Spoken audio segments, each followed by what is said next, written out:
All right, welcome to Newb Perspectives, Episode 3. I am Tyler. I'll be your host for today. And today we're going to be talking about exploration and a role play. Our first question that I would like to ask our fellow noobs is, what is exploration in a role-playing game? Let's start with Torrey. I think for me personally, it can be kind of a lot of different things. I think the classic image that most people kind of have come up is, long journeys between cities or going over vast expanses of barren land or jungle or whatnot. Mm-hmm. But I think it can also branch out a lot more than that. I think that's kind of the common, but I think you can also even have exploration within cities or even within single buildings, just kind of checking out what is there, what's available, kind of what's the story behind this place and what happened.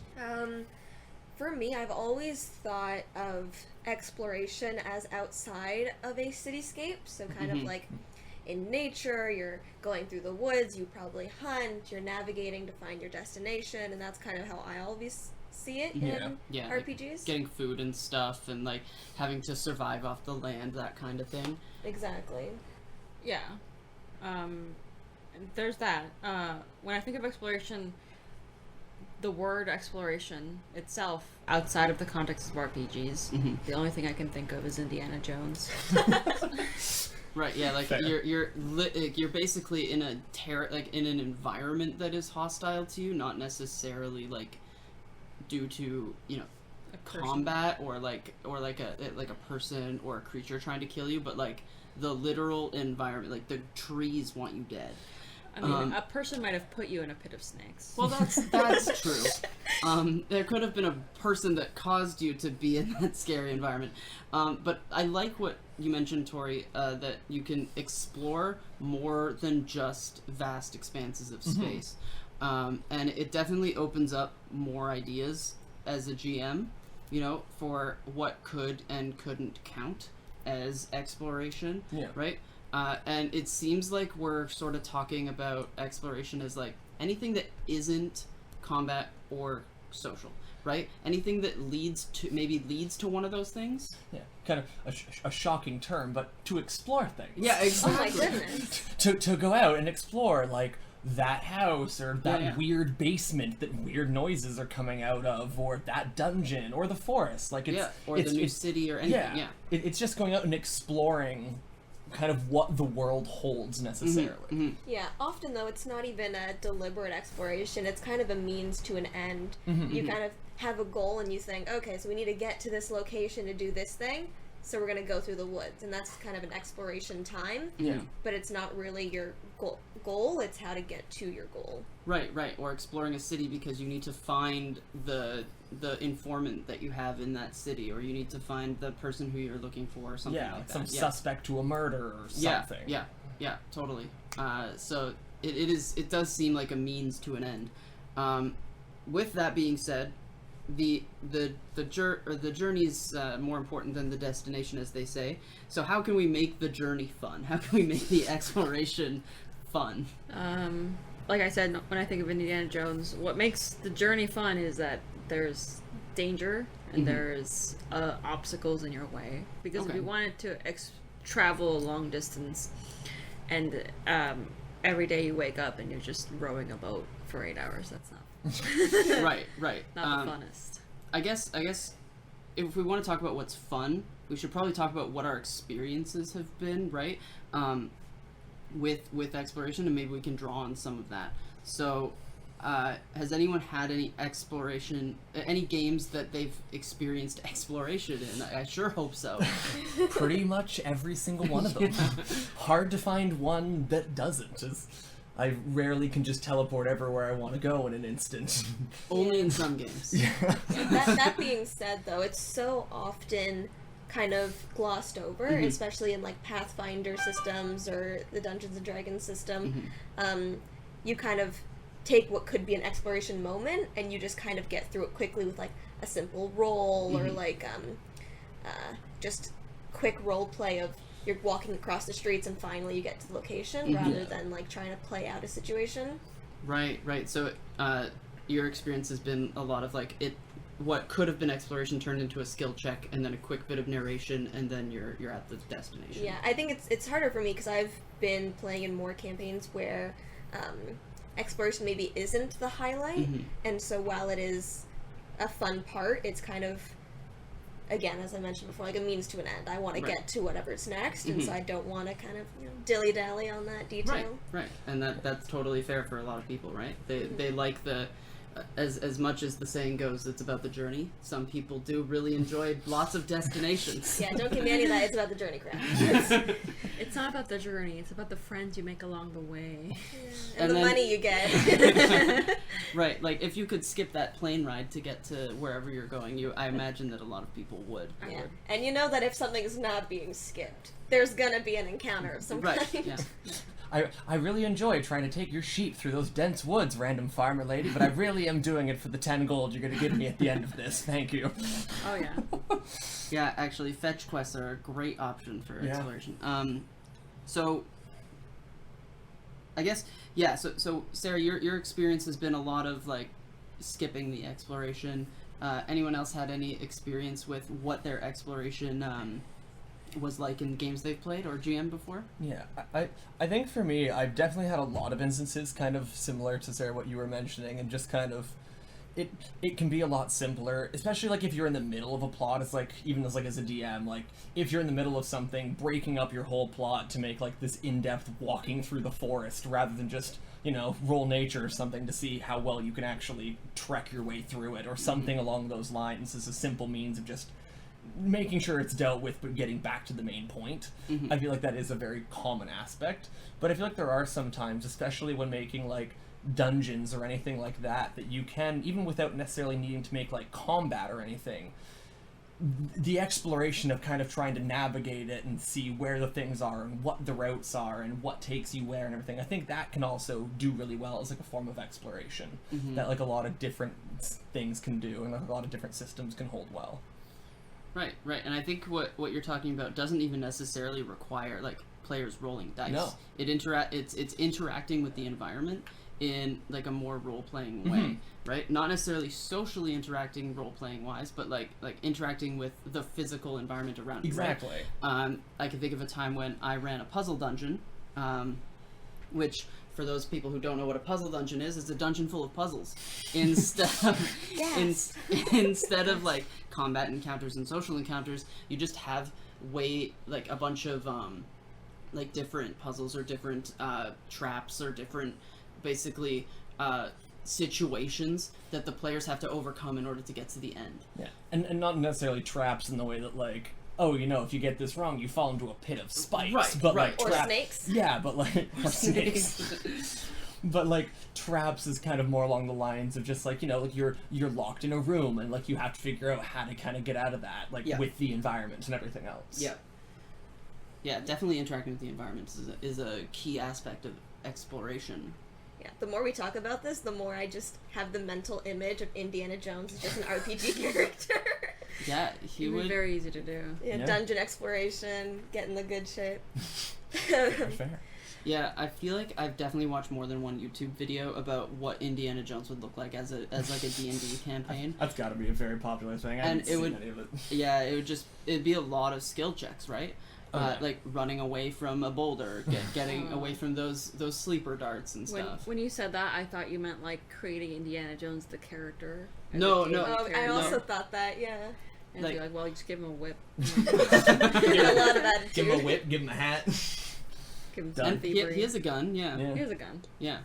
Going back to the point that was mentioned about like more like small scale exploration, about like interacting with your environment, it's also another good way in that instance to kind of express your character, because I've played a very mischievous little fairy character, and so they have a different way of kind of looking at their environment. And so put into an office situation, you guys were all in the campaign, you know it, listeners, you don't, I'll explain. They're very mischievous and they do whatever they want for fun. And so when they come to this kind of religious altar piece, or it was just a shrine, there was a lot of gold. And so a decision can be made there. Do you take the gold, do you pocket it, or, like my character, do you rearrange all of the gold figurines and leave them for someone to find later? You know, Yeah. I mean, you still pocket one piece of gold, Take- obviously, but Just take all the gold and just beg for the DM to smite you. Yeah. uh, yeah. So yeah, interacting with the environment in that way is definitely a key aspect of exploration. yeah, like how would my character see it? What are they looking for? Yeah. You know, what's Yeah. their drive in this situation? Okay, so we've talked about a lot of things that we have done with exploration.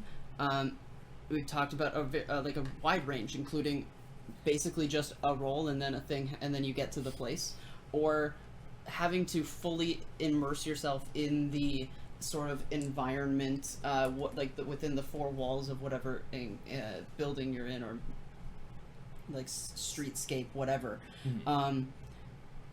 How have you found your GMs to make it fun, or as a GM, how have you made it fun for yourself and your players, in terms of all of that? Like, what end of the spectrum do you prefer to fall on? Stuff like that. It's a really good question. I feel like sometimes as a player, I forget the exploration, and I kind of miss the details that as a DM or GM that you put extra care into.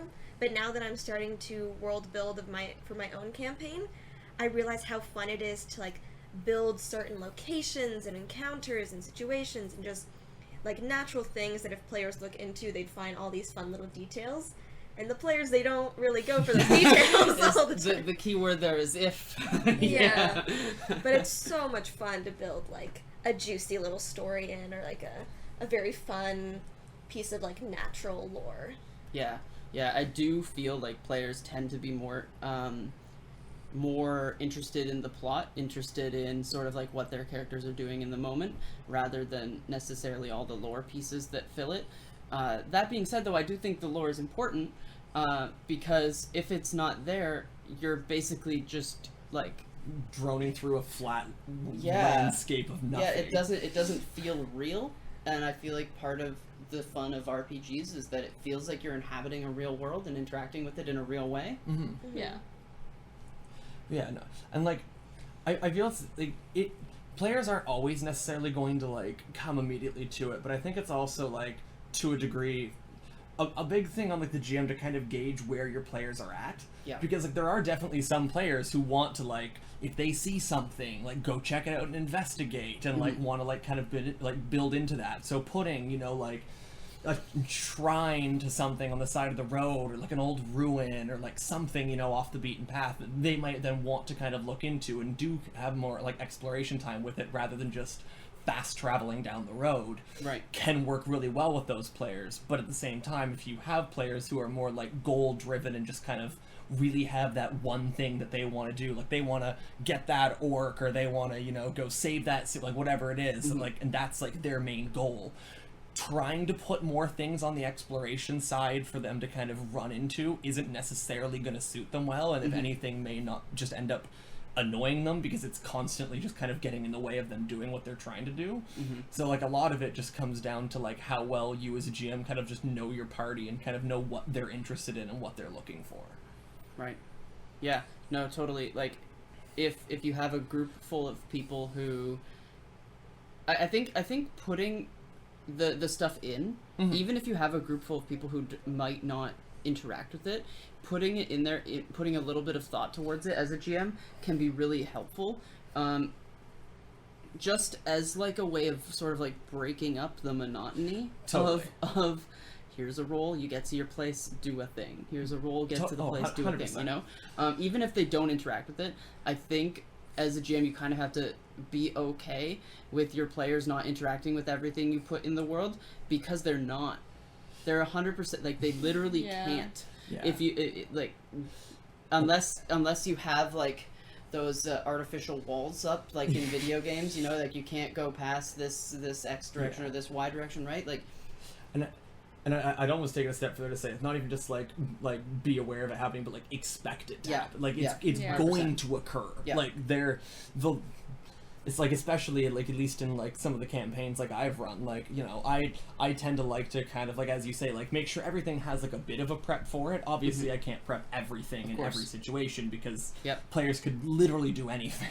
So you can't make sure that every situation in existence is covered, but like putting like a rough bit of effort into that so that at least if they go there you have something to run with is always a good plan. But it's true, like you know, in any kind of given point there's, you know, sometimes up to like half to 3/4 of the content players just don't run into because it's just something they weren't interested in or they're focused on something else right now, and that's kind of just what life is as a DM. Like you're gonna have stuff consistently that just isn't going to get interacted with, and that doesn't necessarily just mean that just because they don't now doesn't mean they're never going to. Like like they might come back. Exactly, like they might come back later and be like, oh, that's a cool plot line, but I'm busy right now, but I'm going to come back to that.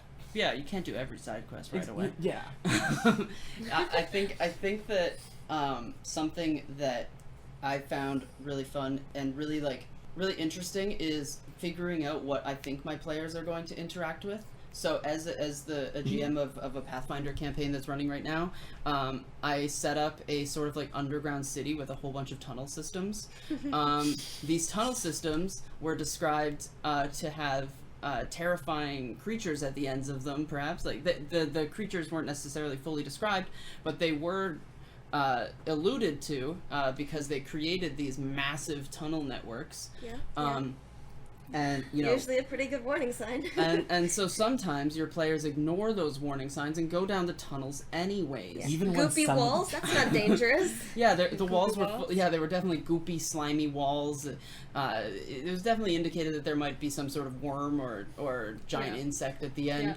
But you know, sometimes the players they want to explore those places, and sometimes they'll look at that and be like, that's a cool thing that I'm not gonna touch, and then go on their way. And sometimes they run into those places, go into the dangerous places, get very heavily punished and almost total party killed by those places, and then for some reason, despite your valiant efforts, want to continue deeper, even though they were almost just fully murdered by the one instance they ran into. It's because, Torrey, just like Indiana Jones, every adventure wants the thrill and glory and, you know, cash money that they could get from Indiana Jones went to places because he knew there was something there to take out. Yeah, he didn't go... the Kingdom of the Crystal Skull wasn't just the kingdom down the road. To someone down the road it was! But there's a crystal skull there.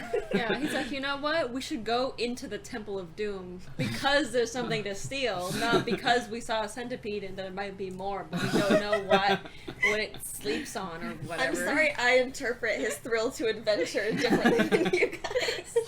That's very fair. That being said, I feel like we have to acknowledge to a certain degree the bias most of these opinions have, because I feel like, at least myself personally, my most experience with RPG systems has been like D&D and Pathfinder. So all of my opinions are like how I've been in those types of campaigns. Right. But it's also like there's so many other systems out there. I mean, many I don't even know exist, you know, being a noob myself. But there's one that's really fun, Wander Home, which is a Kickstarter campaign to put out like an RPG book, and it's all just kind of exploration and socializing and creating a good experience with those you're playing with.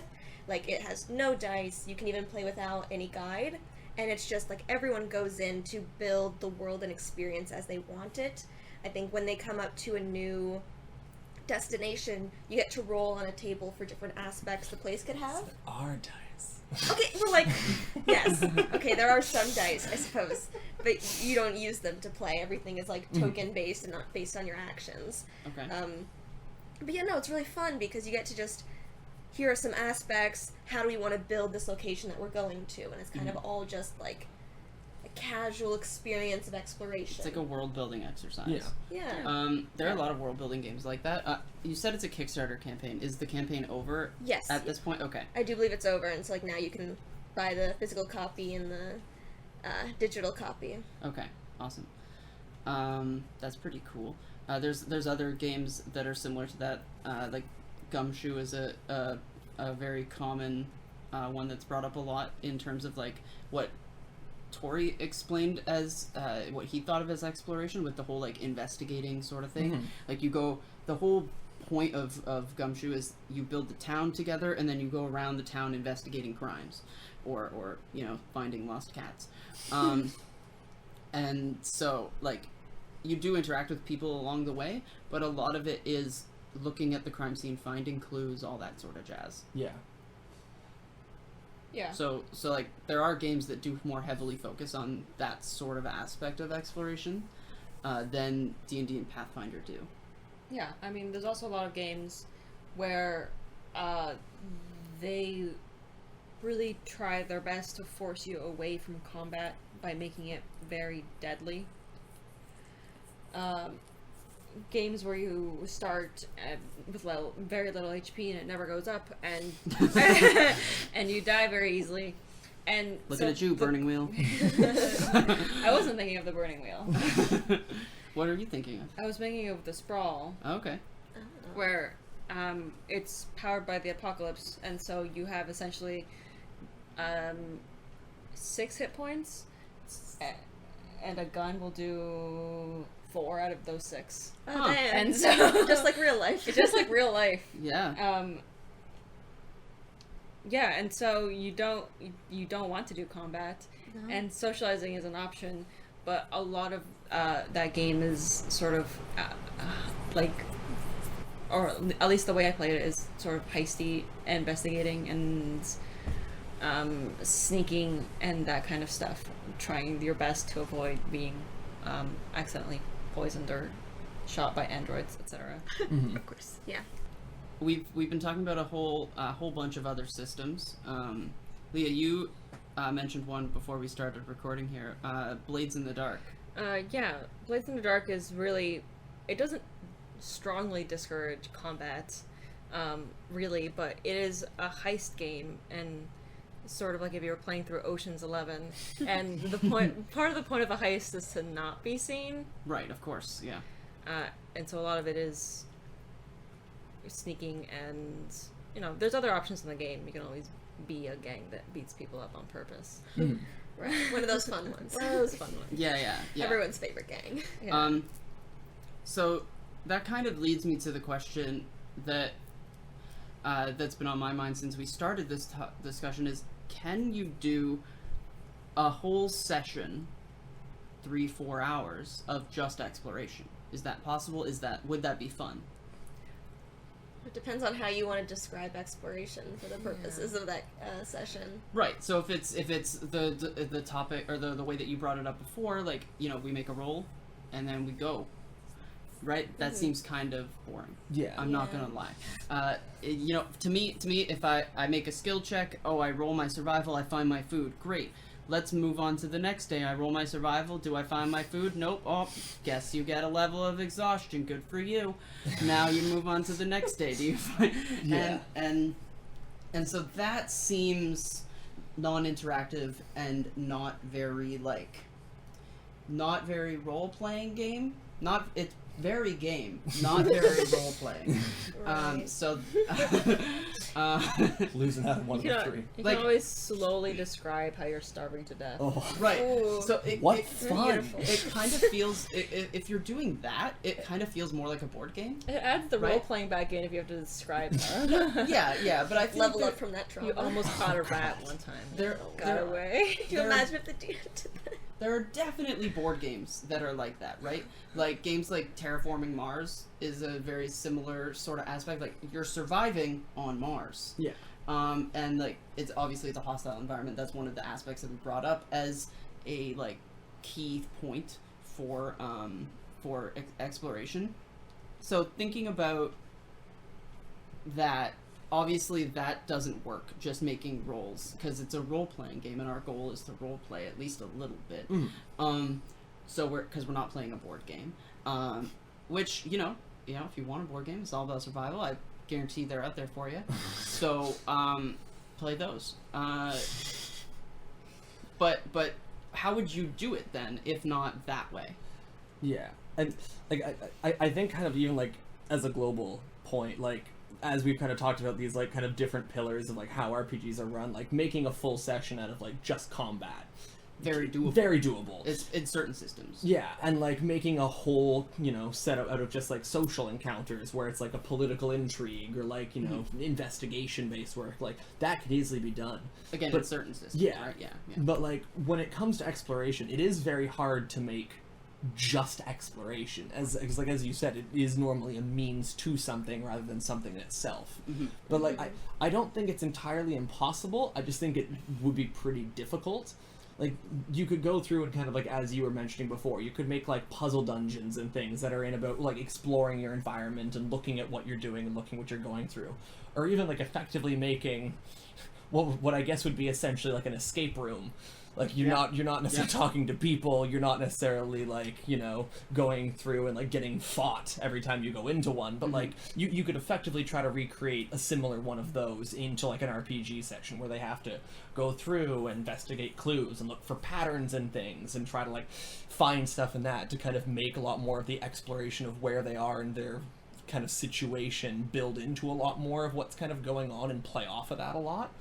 Though like I think past kind of making something along like those lines, there isn't really a lot of options, at least that I can think of, for a like purely exploration based like session run. Yeah, okay. Like full setup. I think the one thing that we might be taking for granted and like just saying without saying it is that when we say without social interaction, we mean without social interaction with NPCs. Yeah. Right? Obviously, the players are going to be interacting with other PCs, like each other, during whatever session it is, regardless of, I mean, hopefully they're interacting with each other, regardless of whether or not there's like a social aspect to it, which with interacting with other NPCs or combat. Yeah. Could you imagine just going to session and just not talking to a single other person in your session the entire time? You just roll dice the whole time. Roll dice by yourself in your room. This is a fun session. Roll dice silently with other people in the room is... There are role-playing games where you don't talk. But I mean, you're still interacting with the other PCs. Yeah. When we say not interacting with people, we do mean NPCs. Is kind of the point I wanted to get across there. Yeah. There's something really hard about considering running a campaign all about exploration, at least considering it from the perspective of like D&D and Pathfinder, is because you do the other forms, you do combat and you do socializing, and they can both get you somewhere and get you like progress and increase. They can get you somewhere, and exploration can really only get you from one location to the other. It's kind of harder to imagine how wandering through this forest am I going to get stronger. It's not as versatile. Yeah, how am I going to get things? So that's why most DMs, like, you're going through a forest, you come across a beast of the forest, now you have to fight it, and it's like, oh cool, that's a natural obstacle I've come across. But that's combat again. Yeah. The only way that I can think of doing exploration for a long period of time is, in my experience, in something like a one-shot, like 10 Candles. Oh, yeah. Where they're just straight up, there aren't NPCs. And combat is just you dying. Unless you will them into existence. You can will NPCs into existence. But there isn't... Like, that stuff doesn't exist. It is just straight, can you survive?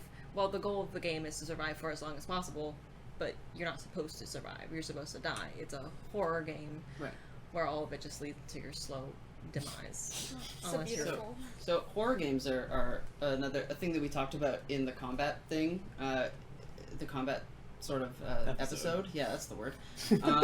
Where words are hard. Words are hard. Where it doesn't really favor, or it favors a certain type of combat, and because it favors that certain type of combat, maybe it favors exploration more, right? Maybe it favors that whole investigative sort of aspect of the game. If we bring investigation into the the fold of exploration, like we've talked about already, right? Like with maybe you're solving a mystery and that's sort of how you're doing your exploration. Maybe during that mystery you don't actually talk to suspects at all, you just gather evidence. Maybe you're just part of like a CSI team and you don't do the talking, right? Despite what the television show may show you. Like maybe you're just looking at the evidence and you have to like go research something or find go to different locations to find evidence, and you have to find the locations even. That could be exploration, and that could be a whole session. I think you're right, Sarah, that we can't do a full campaign No way. with just exploration. I can't see that working. I could totally see a full campaign with just social, like you talked about. Yep. Right? Maybe you're in a medieval court and you need to interact with a whole bunch of people. Burning Wheel does that really well. Burning Wheel does that really well with their Duel of Wits sort of system. There's also total combat games, right? With classic dungeon crawl, right? With the whole like, I kick down the door and I fight some baddies, very Munchkin-esque, right?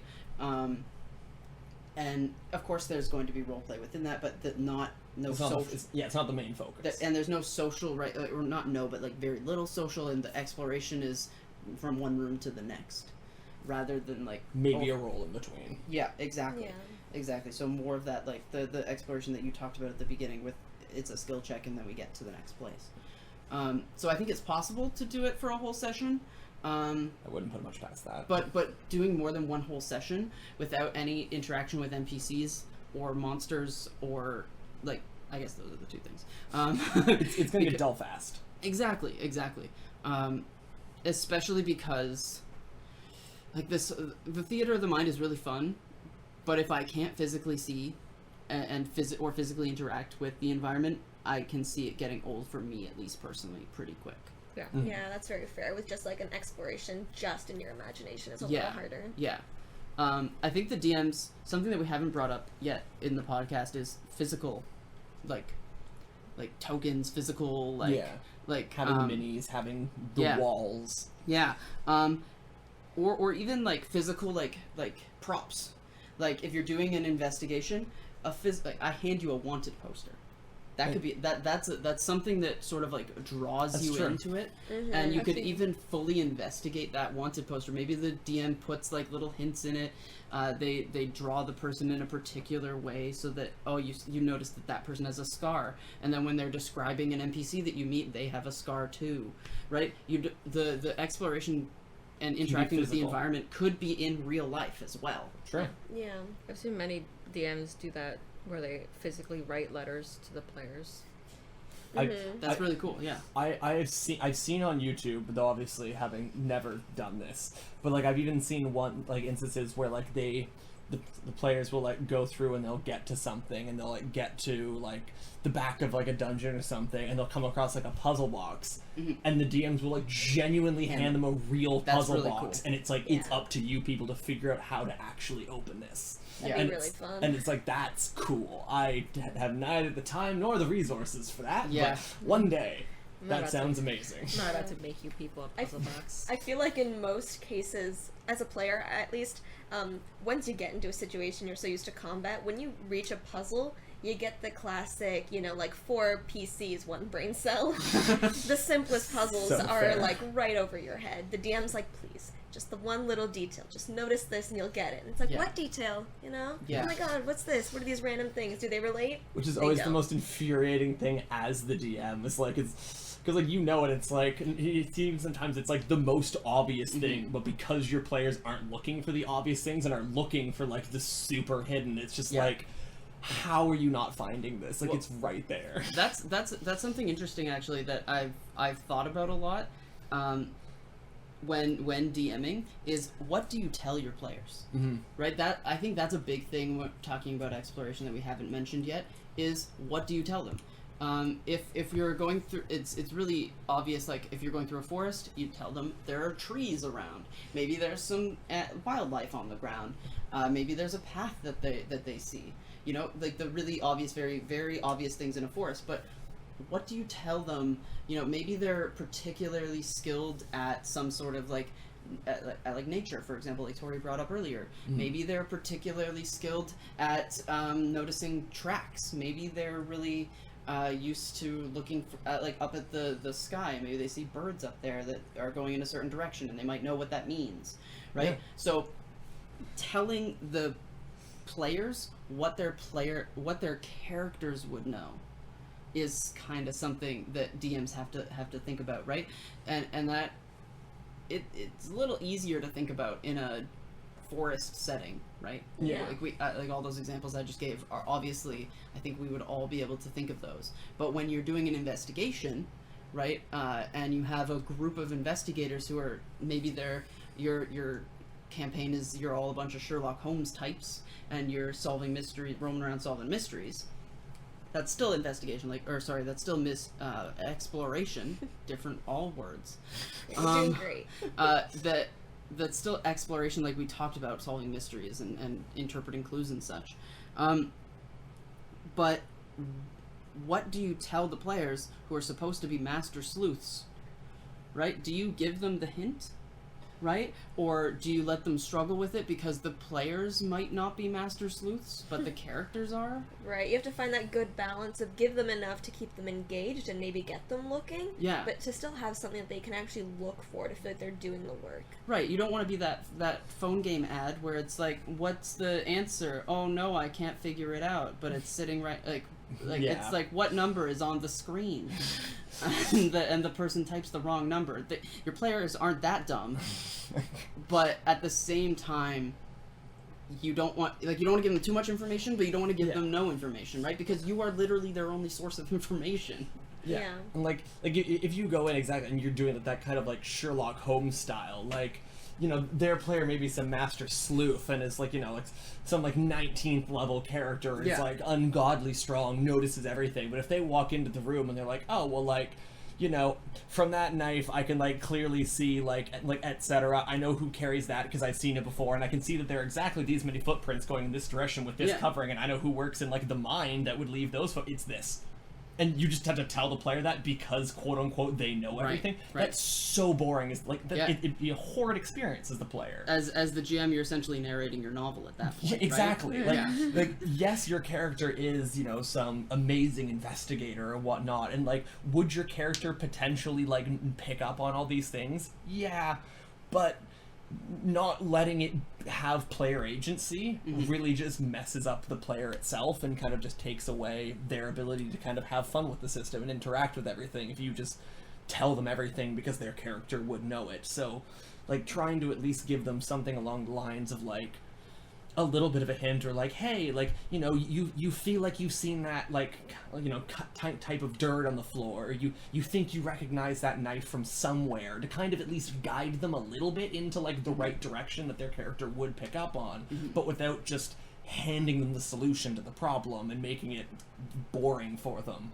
It really is about kind of just like finding that fine line and running it properly. Yeah, totally. And well, when we're talking about that fine line, what do you think about different systems and how they handle that? Pathfinder and D&D sort of thing might handle that as like you make a roll, and like you make your nature roll or whatever to identify the dirt, and then you get to know where that dirt's from, or maybe you get to know you've seen that dirt before, depending on how successful the roll was, or like what kind it is. Maybe like, oh, that's dirt that comes from evergreen trees, and now you have to player has to remember where they saw evergreen trees last. Yeah. Pray you've taken notes. Yeah. That's another thing that we'll talk about, I think, is notes. Do you take notes as a player? You should. Do you? Sometimes. I forget. Often I leave it forget to everyone else. until the end of the session. I'm like, oh no, I have to write everything down. I sometimes do, but it also depends on like the character I'm playing. Like if I'm playing some like barbarian that just runs around and smacks things, like, no, because I don't, like, they wouldn't have, like, if I'm not playing someone who I feel would have great memory for that kind of thing anyway, I don't bother. Right. I, to a degree, rely on my party as my character would, to kind of rely on their teammates to kind of be able to help them in an area that they're not strong in necessarily, and kind of like working with the party in that sense. I have played games where no one takes notes except one person who is designated to be the scribe, and then sometimes they're not there, and Yup. you don't know anything. Everything falls apart. Dun dun dun. And that's you have to remember the name of a very important noble and no one remembers because your scribe is missing. That's actually a really interesting thing that like old D&D used to do. There used to be like character roles, right? The guardian, the leader, the whatever, like that would be taken up by certain classes within the game. Those are like the more in-game, in the fiction roles. Mhm. Whereas there are other roles that were even defined in earlier books of people who are like, I'm the note taker. I take care of the inventory for the party. I take care of... Interesting. And that hasn't really transitioned into my play very much. Yeah. If you're gonna take notes, you take notes individually, and at least in the games that I've played in, I tend to take some notes, at least for the important stuff, like people's names and things that I might want to remember. Yeah. Or like locations and stuff, but Yeah, I think it also really depends, because I've been playing most recently in a lot of combat-centric campaigns, like a D&D, Pathfinder, and I don't really take notes for that, because anything I don't remember off the top of my head, I trust that my DM will, like, help me out, because they're not, like, as important as, like, in a social campaign. Because when I was playing the Burning Wheel, I took a lot of notes. I had an organized spreadsheet for, like, important dates and what I did. I remember Facts. that. Yeah. Sometimes it's necessary to stay organized that way and to kind of keep things on track when it's so important for your character to socialize and to keep those details. So in an exploration game, would you do that? If I'm playing an exploration in terms of investigation, then yes. Okay. I think I would have to, because at that point, like, there's so many details and you never know what triggers the next clue and what you'll need to remember. But if we're talking about, like, exploring in the wilderness, as though, like, you're looking for something maybe there, I don't think I would as much, just because I feel like what triggers needing notes is having more of that social aspect, because you need to keep up with your relationships with others and keeping with what you've said to them and what they've said to you. But when it's just a whole bunch of PCs, like, in the woods looking for a shrine or whatever, you don't really need the notes as much, because I'm like, oh, I passed that large boulder 3 days ago. Gotta remember. Yeah, and like, I think it's also interesting, like, as your kind of point of, like, trusting the DM to kind of give you that info and whatnot. I find with me DMing, it depends on what the info is. Like, there's definitely some stuff where it's like, oh, like, general information that your character would, like, blatantly know, like, what's the name of the month? I don't remember how you've set up, like, the calendar system if you use your own system. Your character would obviously know that, and I'm not going to be like, well, you should have known things, but, like, if you're having a conversation with someone, and they're like, oh, like, that person whose name I don't remember from that town I don't remember, it's like, I've had players go into that and just look at me, and it's like, I'm not here to tell you that. Like, if you don't remember, then, like, you don't remember. Like, that's up to you to make sure that, like, if people, places, like, major things that are, like, very important to what you're doing, you gotta make sure you remember that. Like, I'm not here just to re-give you everything. If it's something you want to know, note it. Like, personally, like, I don't have, like, a perfect memory, and we don't play Totally. And the point is, and the other thing is, like, you don't play every day, Exactly. right? But the characters are living their lives every day, so they might have a better memory than you of the things 100%. that are occurring. So you take notes to supplement that. I think for people who might be worrying about the metagaming sort of aspect of that, that's kind of how I justify it to myself. Is like my character would remember this because they did it 3 seconds yesterday. ago. Yeah, like they did it 5 minutes ago, but I did it last week, so. I've had a whole 7 days worth of things happen in between those days. Real life exploration. Real life exploration, Real life exactly. exploration. Finding stuff in your notebook. I've seen people online who take notes in character. Oh. That's super So cool. they write everything down from the point of view of their character writing a journal. Dang bards. Oh, that's really cool. That And sounds like so a very bard thing. they only write things down that are important to their character, and only things that their character was seen or And witnessed. that Right, makes of course. sense. Yeah, that makes total sense. And that helps some people, because some people are really worried about the whole metagaming idea, right? And I can understand that. So that's kind of how I justify it, and that's a great way to justify it in your head as well. Yeah, tying in note-taking to more of the exploration side, you can also, like, promote players to take notes and update a physical map because like when you're exploring, you might be given a map that maybe doesn't have all the details, or maybe has like not true details written down, or like just not like an accurate representation of what the world actually looks like. So as they go through it, you know, it's their job to be like, does this actually match the record that I have? I've done exactly that, actually. You know, like the players uncovered like an old map of a region, and a lot of the cities had physically moved or were gone. And so they went to a place, or they were on their way to a place, and they stopped at a town or something, and they were like, hey, we're going to this place. And the people in the town were like, it's over there though. and so that's kind of a little bit of a rude awakening for some players who might view maps that the DM gives them as sort of like sacrosanct, like these are the maps, this is the way the world looks. Right. Which for some DMs that's what they do, and that's cool, fine. good for them. But the way that I DM is, if you receive a thing in game, like if you receive a map in game from a map maker or from a person, or you stole one or whatever, that map is the map that person has, right? Like it Maybe may what they think is true. It's what they think is true. Or, you know, maybe they get directions from an NPC. That NPC actually doesn't know where the thing is. And they may have motives for telling you whether or not something is. But, so knowledge is imperfect, and you have to update it.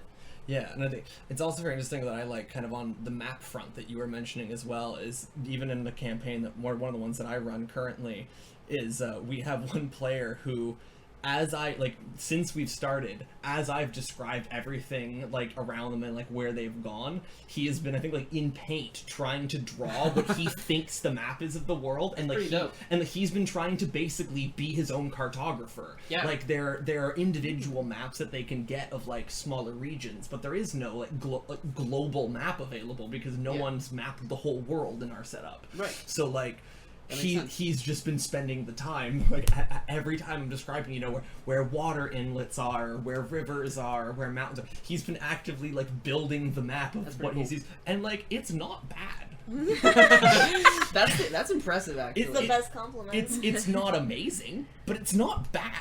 Right, because I mean, one, he's not a cartographer, I assume. No.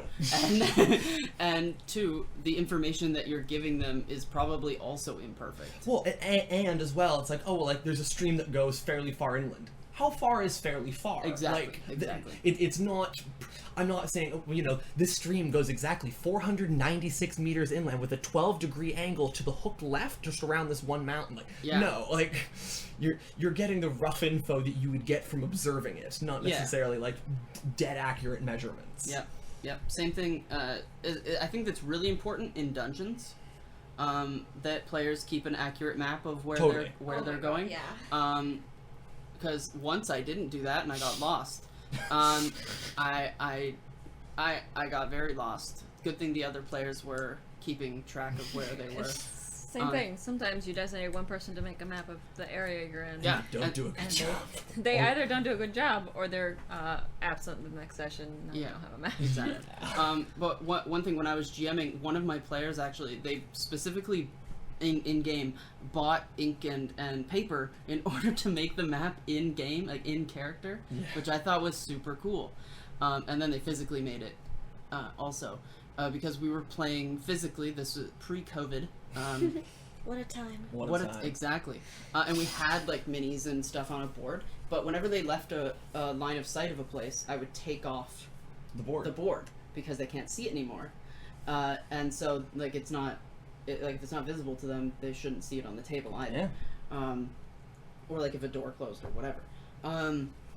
And so she was drawing the map as she remembered it, which was cool because it helped them find their way back to where they came from.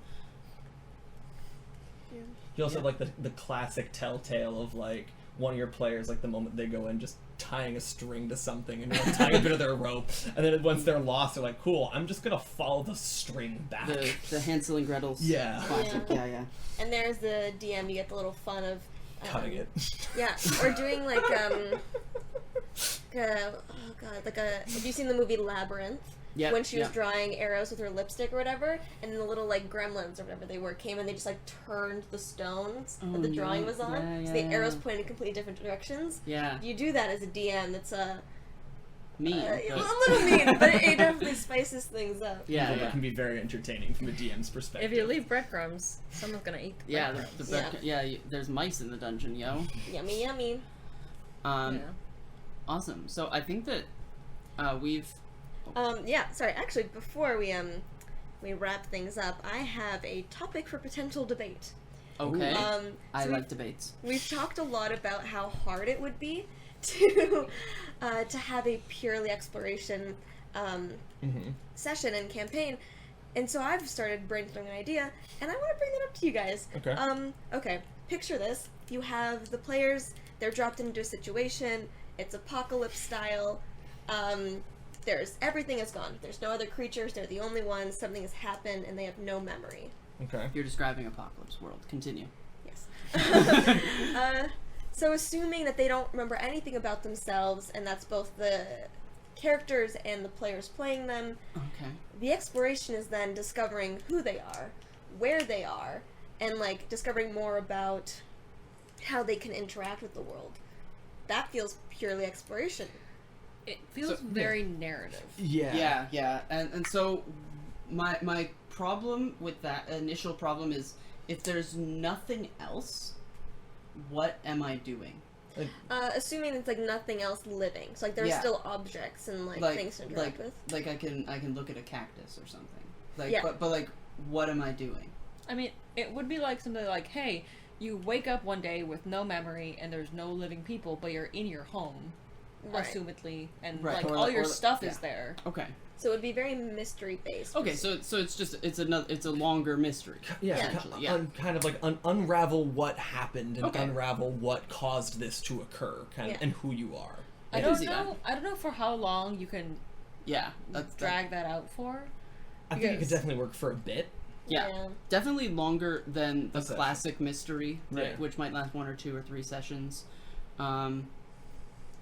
Definitely longer than like your classic heist in Blades in the Dark, right? Which I also- might last 1 or 2 sessions. I also don't know if it would work for all groups of people. I Right. feel like there'd definitely be certain, like, you'd have to find people where, like, that's what they're looking for. Yeah. Otherwise, like, just certain groups might not find enjoyment on that. But no, I think that's fair. I think, like, with the right group of people, with the right setting, kind of making a what happened, what caused it, and who are you in it kind of long scale, kind of I guess mystery kind of exploration piece could work. Yeah, I think if anyone's actually interested in entertaining this kind of idea, it would be really interesting to have like the kind of you wake up, you don't remember anything, you start finding more details about yourself, maybe the DM provides flashbacks or like you get a sense of like deja vu and like they kind of hand you memories. Right. Only for like at the end for it to have been like all a simulation. Like you had to break out of the simulation and then you have combat. That's so overdone. I know, but in an RPG. It's so cliche. No,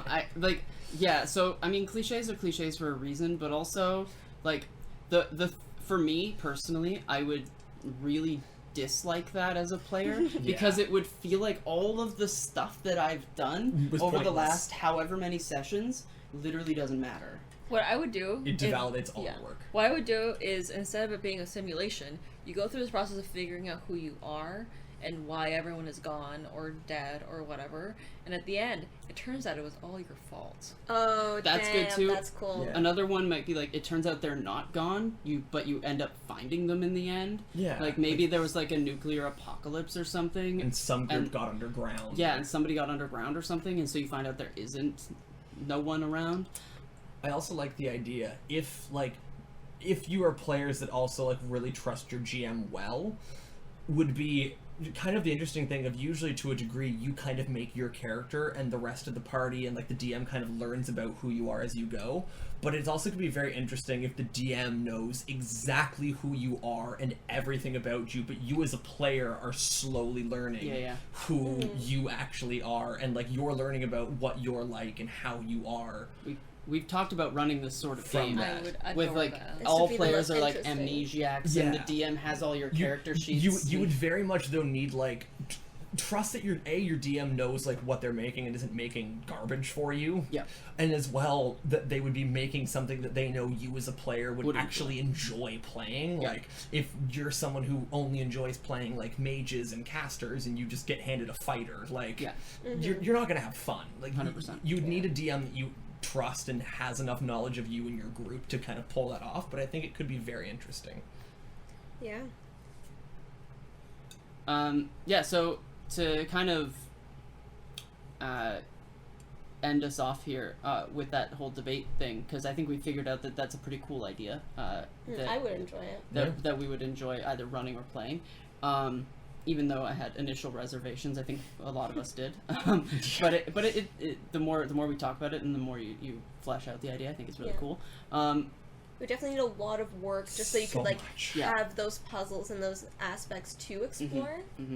My main question is, what system would you run it in? Because I don't think games like D&D and Pathfinder, like you said, that we're more familiar with, would run that super well. No. Yeah, that's a good question. I think maybe the Fate system would be interesting for that because it's a lot more on like aspects of things and like those kinds of like details. Very narrative, right? Very narrative based. Yeah. I think it'd be possible to run it in a Pathfinder D&D, but you'd have to homebrew the whole situation and kind of have, I guess, roles for making the system justified, and that being like tied in with the character. It'd be a lot harder. I suppose, like you'd have to hack the system, whereas there are other systems that already work for that, like Fate, right? Yeah. So, yeah, I think that's a cool thing. Is Fate would work? Yeah. Awesome. Well, thank you everyone for sort of working with me to talk through exploration. Yeah. Hopefully we gave you some food for thought. Yeah. As a concept, and definitely gave me some food for thought as well. Next episode, we will be running a session that bases around exploration. There will probably be other aspects to the session, just like in the combat one, there were other aspects to the session other than combat. But we'll try and showcase exploration as an idea. The highlight, if you will. Yeah, exactly. So thanks for tuning in to Newb Perspectives, and we'll see you next time. See you next time. See ya. Bye.